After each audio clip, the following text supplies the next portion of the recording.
Welcome into the Hockey Talk Show on a Friday, February 2nd, trying out an earlier time slot this morning, this afternoon, I should say, just to try this out and see for a couple of reasons. We got some breaking news. Max Pacioretty will be traded soon.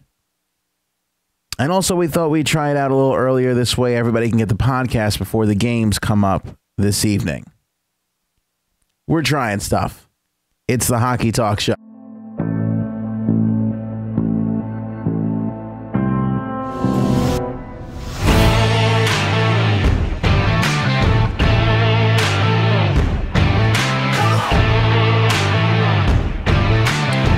Yeah. Let's go.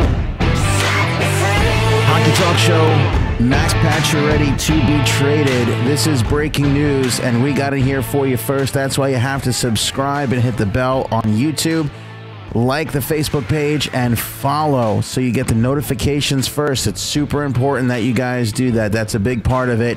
You don't want to miss out on any of this. If you're listening on the podcast, rate and review, and let us know if you heard it here first. Max Pacioretty to be traded. Taking your comments on the phones at 631-438-1768, and of course in the Facebook and YouTube chat rooms. Already got Wolf in here. Austin, welcome to the show, man. Got some interesting things.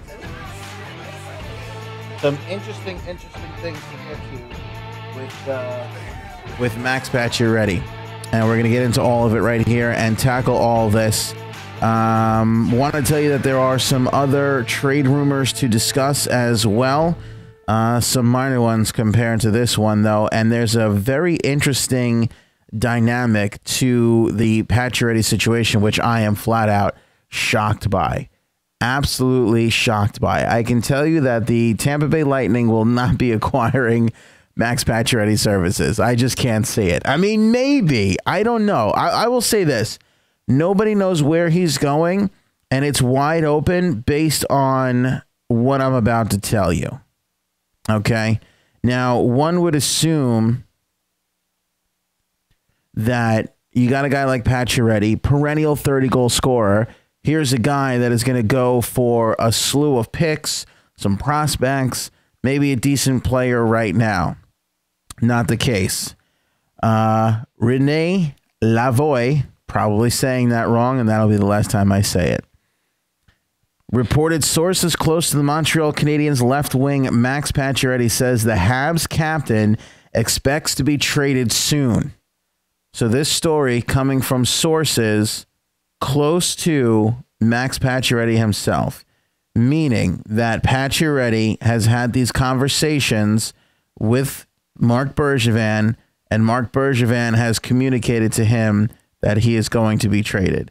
This is not sources within the organization. This is not, sources close to another organization that's going to make the deal. No, this is sources close to Max Pacioretty that is saying Max Pacioretty expects to be dealt soon. So that's a little bit of a different tale. Why is this coming out? I don't know. I would assume that this is coming from Max Pacioretty's camp, obviously, according to these sources here. Why Max Pacioretty wants us to get out is beyond me. Maybe he did leak this. Maybe he didn't. I'm not really sure. But when you think about it, and again, I have a hard... I tell people this all the time. Who are these sources? It's the people. Who's the sources? Max Pacioretty's wife's brother? Like who is it? You know what I'm saying? Like, who would know this? Max Pacioretty would know. Marc Bergevin tells Max Pacioretty, we're gonna trade you soon, and then all of a sudden a source breaks the story. This is obviously coming from Max Pacioretty. If it is. If not, it's coming from the organization. Do you know what I'm saying? Like, either way, somebody close to the situation really knows it. And for this sort of language to be used makes me think like this is a legit thing and it's going to happen soon. Bill on Twitter says, I hear, but don't believe that. But This guy is a credible source. He was on the Jeff Blair show on TSN 590 in Toronto, so I believe it. So that is the story. Sources close to Max Pacioretty say the Habs captain expects to be traded soon, possibly before the February 26th trade deadline. Let's see here. Please trade him to the Canes. That's gonna be a big trade, says Chris. Welcome to the show, man. Islanders need a goalie, not another forward. I think the Islanders are not in on the Pacioretty thing. Liz, Rangers could definitely use him. Rangers, I'll tell you what, you don't lose you get rid of Nash and pick him up, and that's I might avoid that big rebuild that they're talking about doing over there at Madison Square Garden. Islanders would be nasty with him, though. I don't think the Islanders really have room for him. I really don't. Islanders have so much more of a defensive need and a goaltending need. Although he would bring a ton of confidence, I'll tell you that. The guy would bring a hell of a lot of confidence. Pacioretty's a confident dude. Not so much this season, not so much this season with Montreal, but overall, he's a confident dude. We'll break down the possibilities of where he's going, but this is what I find to be super interesting about this, and this is what changes the whole game for me as far as the Max Pacioretty trade. Like I said, you'd think he's going to go for a slew of draft picks, some prospects, help the rebuild of the Montreal Canadiens, which everybody except for Marc Bergevin seems to think they need. Not the case. According to this source, they believe the Canadiens general manager Marc Bergevin seeks a player who can help them right now and might not be interested in draft picks or prospects. He said a first-round pick they get from a cup contender would be in the lower round anyway, which isn't the type of first-rounder they need. Valid point. The second part of it. The first part's downright insane. Second part's a valid point. Lavoie notes that Bergevin is looking for a young top six centerman, but he doesn't see any teams having that type of available asset right now. He speculates the Habs GM could also seek a left shot defenseman or perhaps a young scoring left winger with equal or better stats than Pacioretty. He's looking for a 1-for-1 deal, which raises the question, why are they so urgently trying to get rid of their captain and a perennial 30, sometimes almost 40 goal scorer? What's going on? What are we all missing here? The guy does nothing but put the puck in the net. 30 goals every single year for the last 5, 6, 7 years. He wears the C, and you want to get rid of him? Is Max Pacioretty the reason why Montreal is not winning? I don't know. This doesn't really make a lot of sense. Speaking about Canadiens forward Alex Galchenyuk, Lavoie says he has no value. He claims general managers around the league don't have a high opinion of the winger. If a team wants him, he'd be an expensive gamble. Perhaps Galchenyuk could be a part of a bigger deal, but Lavoie doubts he'll be moved by the deadline. Liz, I wonder if it's personality conflict. It's quite possible. You make the Subban for Shea Weber move. Why was that deal done? Doesn't make any sense. Now they're running Pacioretty out of town. Is it a personality conflict, let's say, with somebody in the locker room? Like maybe Shea Weber doesn't get along with Max Pacioretty and the organization is higher up on Weber than they are on Pacioretty? Or is it a personality conflict with the general manager? I tend to think it's the latter. Subban was a loose cannon in a sense where he didn't give the boring interview. He tried to answer questions as much as he could. He wasn't afraid to call out his own team or say they were flat or they need this or they need that. He did all those things. And that's why I feel like he ultimately got let go. It's not like he's not a great guy. He is. Nobody donates $10 million to single-handedly build a children's hospital and is not a nice person. PK is as good as they get. But he's not a company man by any means. He totally will tell you how it is. And I think that Marc Bergevin was afraid of that. I mean, what player on that team could have said, I don't like PK Subban, please trade him? Now, at the time, Bergevin said, well, it was a hockey trade. We just value Shea Weber more. I mean, I love Shea Weber. If I'm drafting a team tomorrow and I could get him, I would. But he's a little older. He's much slower. I never really thought of that as a better move. I thought that Nashville came out on top. And clearly they have in the short term because they went to the Stanley Cup final.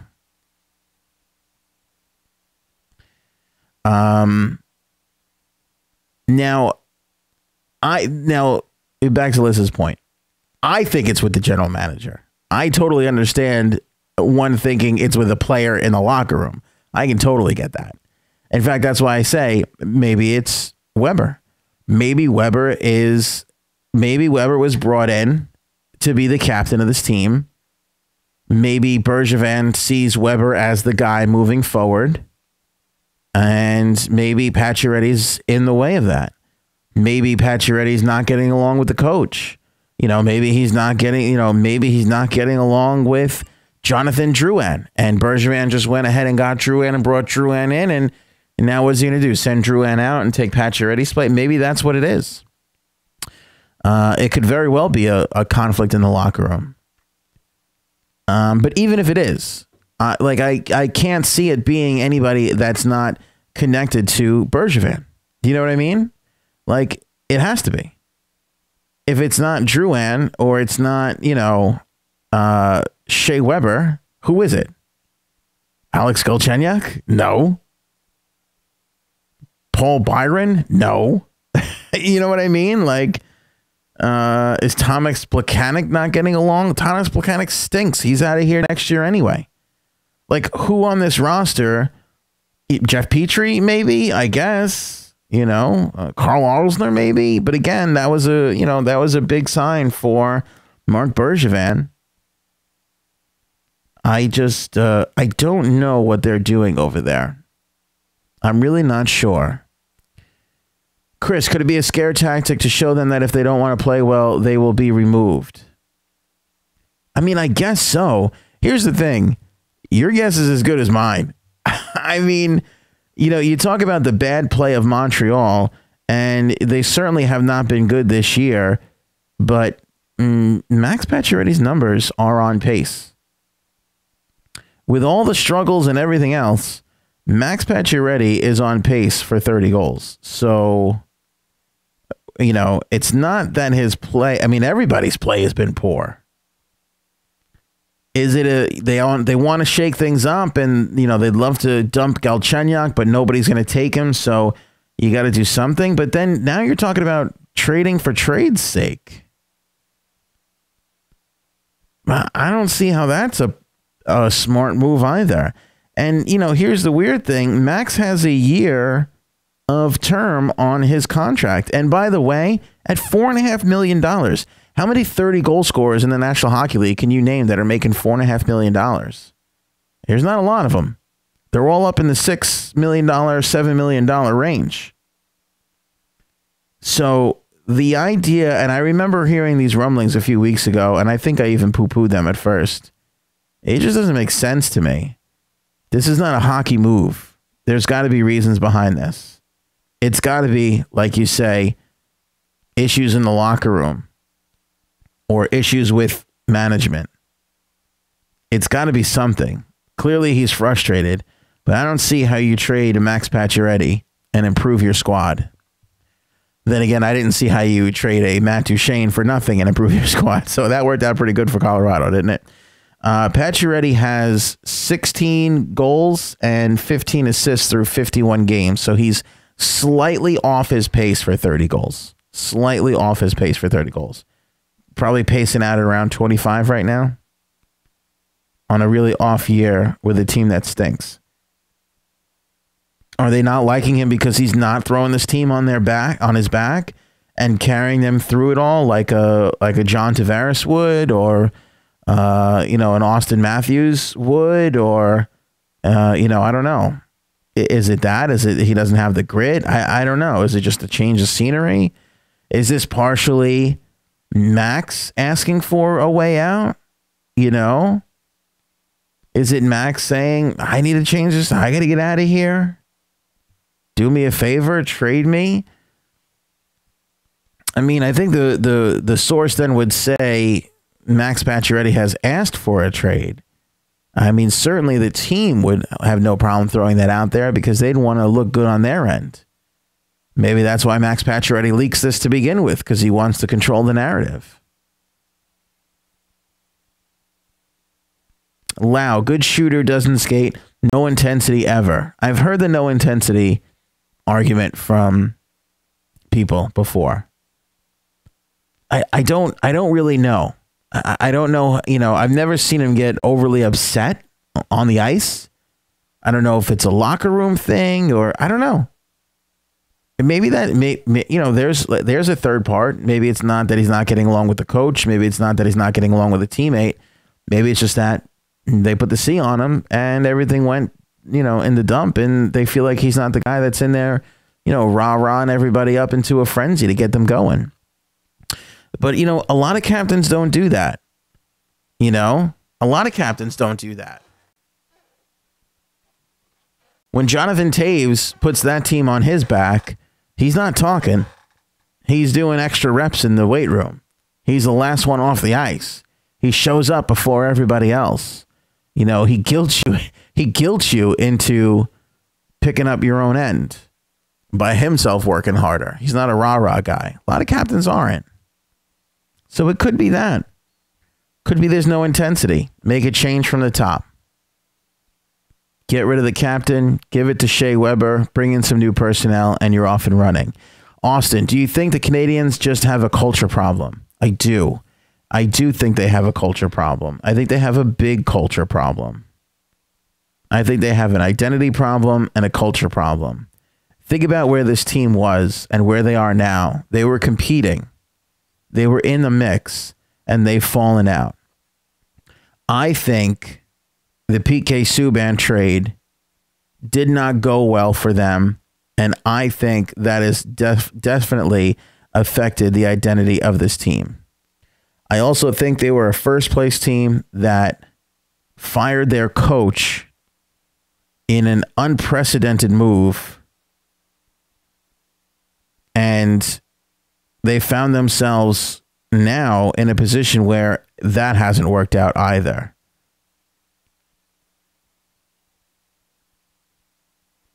Now, I'm not taking anything away from the head coach. Obviously, he is a person who deserves some respect. Claude Julien is as good comes. And not for nothing, but they got some great assistants in Dan Lacroix and JJ Daigneault. These guys are world-class hockey guys. Kirk Muller, I don't really care for him all that much, to be honest with you. But the rest of them are very, very good. But it's awfully weird that you would do that, and now look where you are.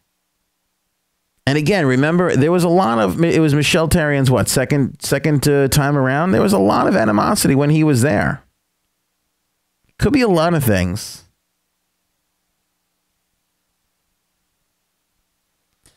Liz, it sounds to me like management have no clue what they had and they tried to throw it all away. It looks like they're succeeding. It could be as simple as they thought, well, I don't know. PK's this, PK's that. Could be a thing of Marc Bergevin just flat out liked Shea Weber better. And he pulls the trigger on that. And he pulls the trigger on Claude Julien. And then it doesn't work. And so he gets back to his office and he's frustrated. And now what? Now where do I go? Well, maybe I could do this. Maybe I could do that. Let me trade Sergachev for Drouin. And then Drouin comes in and he's supposed to be your savior. He's supposed to be your center. And that doesn't work. See what I'm saying? It's you're starting to chase it. This is like a gambler who makes a bet, loses, makes another bet, loses, makes the third bet to try and pay off the first two bets, loses that. And now he's just in a frenzy because he thinks in his head, well, the fourth bet for sure, I'll be able to make as much money back. And you know, next thing you know, you're in somebody's in the trunk of somebody's Cadillac. Bergevin's about to be in the trunk of somebody's Cadillac. Because to me, this is the fourth bad bet. Like, what are you doing? You fired your coach when you were in first place. You traded one of the nicest guys in hockey, who then took his new team to the Stanley Cup final. You traded one of the best rookie defensemen that we've seen. Not best, but he's having a great year. He is certainly fitting in Tampa Bay for Jonathan Drouin, who hasn't panned out. And by the way, I'm not panning these moves yet. Most players in their first year in a new city, especially in a tough Canadian market, don't pan out right away. You've got to be patient. I'm not saying Drouin doesn't work out next year, because he might. You know, he really might. I don't know. But it hasn't worked out so far. And now you're talking about trading a 30-goal scorer. It snowballed on him. Yeah, exactly. Exactly. It snowballed on them. Snowballed all in the wrong direction. What I find superbly fascinating, though, is the idea that they're not crazy about getting picks. I mean, that is nuts to me, because you've got to get a pick. I don't care if it's a 30, if it's the 31st pick, get it. Get a pick. There's nothing wrong with draft picks. For Max Pacioretty, he's got $4.5 million another year. He scores 30 goals. You should be able to pull in a player now and a couple of picks, if not a first and a second, or a first and a third, something like that. I mean, I don't think that is an outstanding request for another year of $4.5 million on it. What team wouldn't pay $4.5 million for 30 goals right now? I mean, you look at any player that's scoring 30 goals when they come up at free agency, they're easily asking for $6 to $7 million. Backus, Okposo, Ladd, these guys aren't even slam dunk 30 goal scorers, and they're making, $6.5, $7 million a year. I mean, it's insane. So I think you can pull in a hell of a lot for Max Pacioretty. I don't believe that part of it.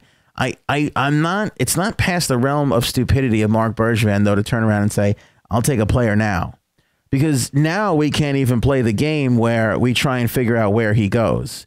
Because if he was going to go to a team where they can pick up some prospects, then you could go out and you could assume a whole bunch of things. You could assume, a finals, a playoff contender. But now, I mean, he can go to Edmonton. How great would Pacioretty be in Edmonton? They've struggled to score. You have one of the best players in the game. Send Pacioretty to Edmonton. I'm sure Edmonton would love him. We all know that Edmonton's going to have a high draft pick this year to give away. I mean, to me, I would take a Max Pacioretty over the first round draft pick. What do I need that for? I got my team. I don't think Edmonton's that far away. I really don't. What about a team like the Carolina Hurricanes? They could obviously use a little bit of a scoring punch. That wouldn't be so bad.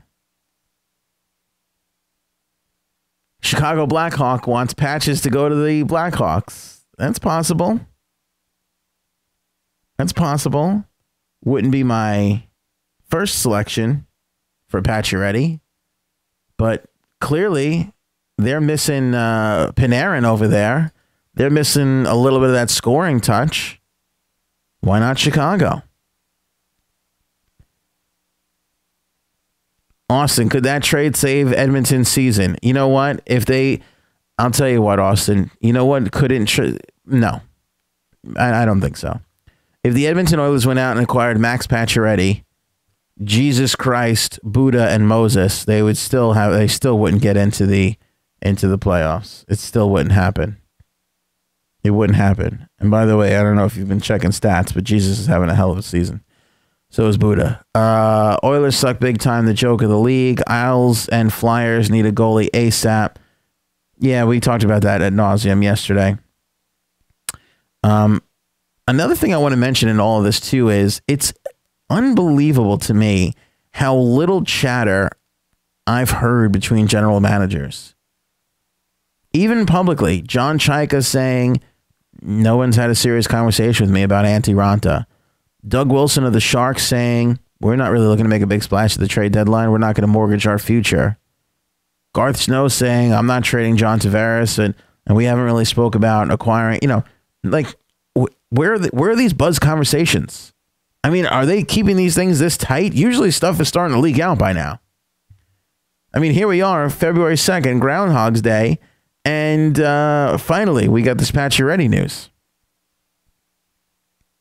But I'm strangely not hearing a lot of buzz around general manager discussions. I hear a lot of this guy might be available and he would fit here, or this guy might be available, but not a lot of, blah, blah, blah is looking for this, or this one's looking for that. What about Lightning striking twice? What about Pacioretty to Nashville? How sick would that be? If Pacioretty wound up in Nashville, I would immediately change my prediction to the Nashville Predators going to the Stanley Cup final. Is that not what this Nashville Predator team needs? I mean, that would be ridiculously good for the Nashville. Ridiculously good. And think about it. I mean, I don't even know really who's on the Nashville roster. I'm just shouting stuff out. But if I had to guess, Poyle's got an abundance of defensemen that he could get rid of.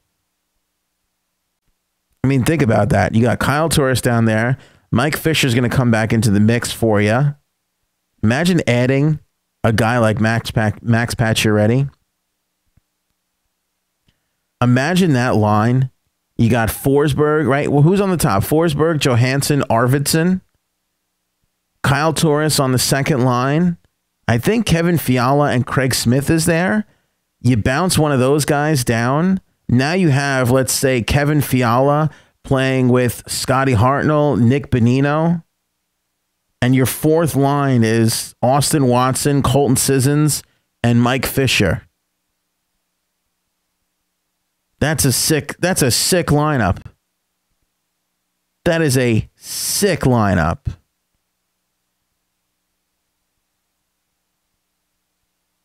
I mean, if I'm to me, if the hockey gods get to make a decision like that, like that's the hockey gods don't make trades based on sense. It's always about what the two teams can figure out. They got to make their own market. But I don't know. If I had the whole world to choose, that's what I would do. Preds have their first round pick this year. They don't have their second, but they have all their others.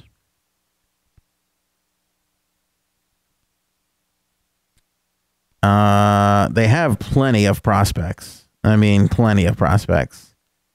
I'm looking at a list of like 20 of them right now. Victor Edsel, Tyler Moy, ML Peterson, Jonas Leitinen, Yakov Trenin, Frederick Alliard, Justin Kirkland. They got, let me see here. UC Saros. I mean, not like that. Montreal would really need goaltending.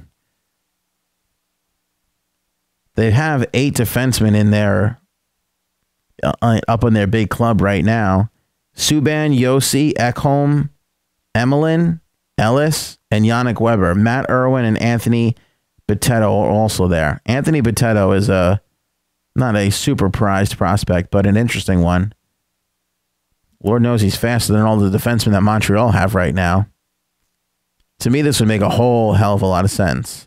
They're already old buddies. David Poyle and Mark Bergevin. They're already old pals. You already sent 76 down there. Why not send 67? Just makes sense. It just makes a whole slew of sense. What about San Jose? We talked about San Jose adding John Tavares. San Jose could make this move. I know Doug Wilson said he doesn't make big splashes, but you got this guy under control for another year. Imagine getting Pacioretty in, and you can show him, California for a year. The guy's been freezing his rear end off for the past 8 years of his life. Imagine what he'll be like in San Jose. Probably be loving it. Probably loving it big time. Austin this is a great question. We're going to end on Austin's question. What team what team would the Canadiens need to trade to be the winner of this trade? I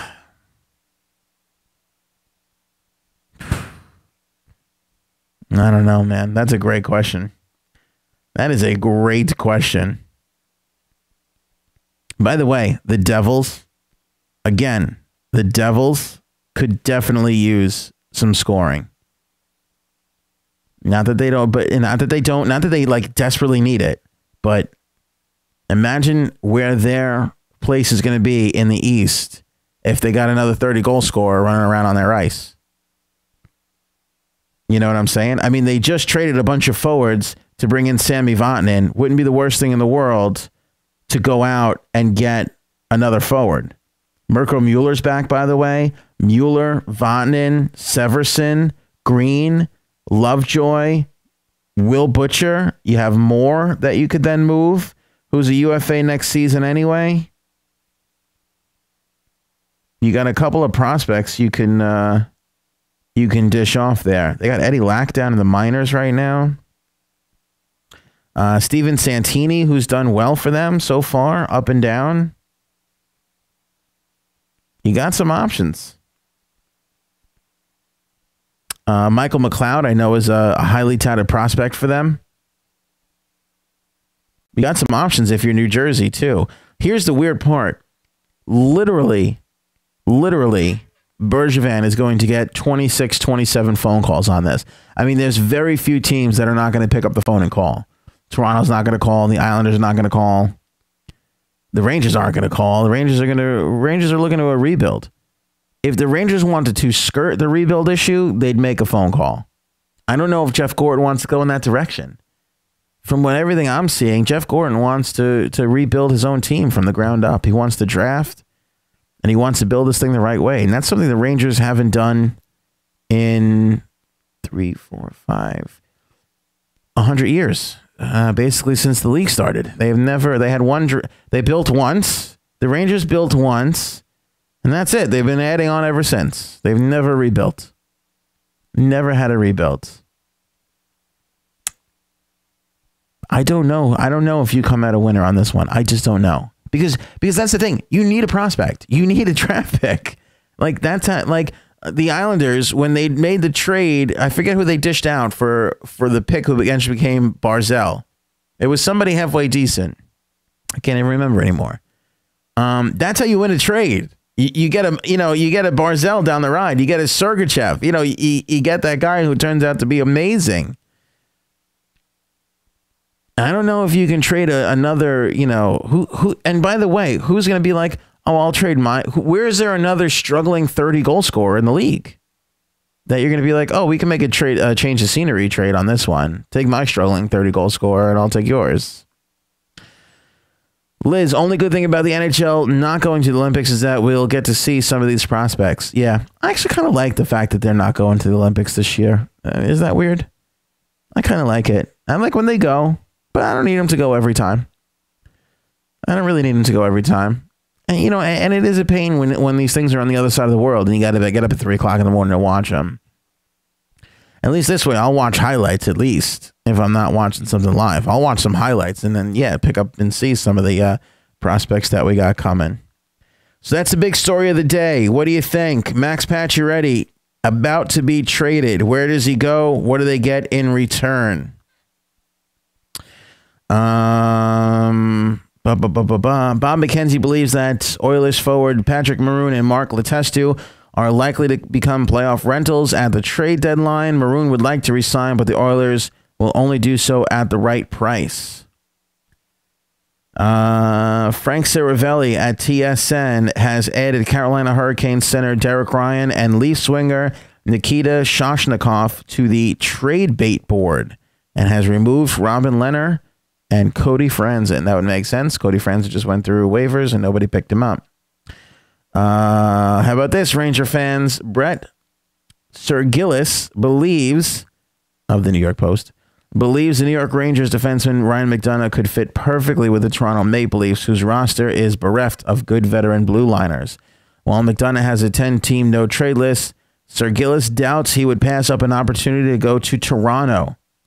Noting the Leafs' depth in good young forwards, Sergillis suggests if Rangers GM Jeff Gordon could pry away the likes of either Mitch Marner, William Nylander, or Zach Hyman, plus a sort of high draft pick, a deal could be more than worthwhile for both sides. I don't know if McDonagh alone can yield you a Mitch Marner or William Nylander. He is just on that cusp enough to not really do it. Zach Hyman, I think, would be a nice move. And I think anybody would be happy to have Zach Hyman. He's been a surprise. Been playing high up in good minutes for the Leafs. But they seem to love him. I don't know if they've been playing him all this time to build up his trade value. I don't know if you can pry away one of those guys for McDonagh straight up. I don't know. It would be close. It would depend on how desperate they are. See, now Austin brings up a good point of Mike Green being out there, because if I'm Toronto, I'd rather try and get Mike Green for nothing than mortgage my future for Ryan McDonagh. And Green going to the Caps certainly does make sense. We'll have to wait and see what they do. I think Toronto would pay for a defenseman. It's what they desperately need. But I don't know. That trio of Marner, Nylander, and Matthews seems to be working out very, very good. Also, rumors out there that if the Minnesota Wild continue to slip, Matt Cullen could return to Pittsburgh by the trade deadline. We all know how much Matt Cullen loves Pittsburgh. Other interesting thing to note there is, with Zach Parise hurt for a big part of the year, Minnesota could pull the trigger on Max Pacioretty. Lord knows they have plenty to offer up in return. Dumba, for a little while there, I heard that, what's his name? Nino Niederreiter was falling out of favor a little bit. Who really knows? But that's certainly a possibility. Lots of action in the league tonight. Of course, I'm looking forward to Washington and Pittsburgh. Give me the Caps on the road. Carolina and Detroit. Give me Carolina. San Jose and Columbus. I love the Columbus Blue Jackets in this game. I think they finally turned things around. Vegas and Minnesota. Give me Vegas on the road at 8 o'clock. That is the national game in the States. That should be a good one to watch, although you can't really argue too much with Washington and Pittsburgh. Fun hanging out with you guys. Be back post Super Bowl for some more hockey talk. Will Max Pacioretty be on another team by then? We don't know. If Pacioretty does get traded, remember, look for the Hockey Talk Show. We can go live at any moment from anywhere to talk about it. So make sure you guys are following. Hit that bell on YouTube and hit that follow and see first button. Go to the Hockey Talk Show Facebook page. Hover over like. Thing will pop up. Make sure you're seeing the notifications first so you don't miss out on any of the hockey talk. I'll see you guys on the next shift. Thanks.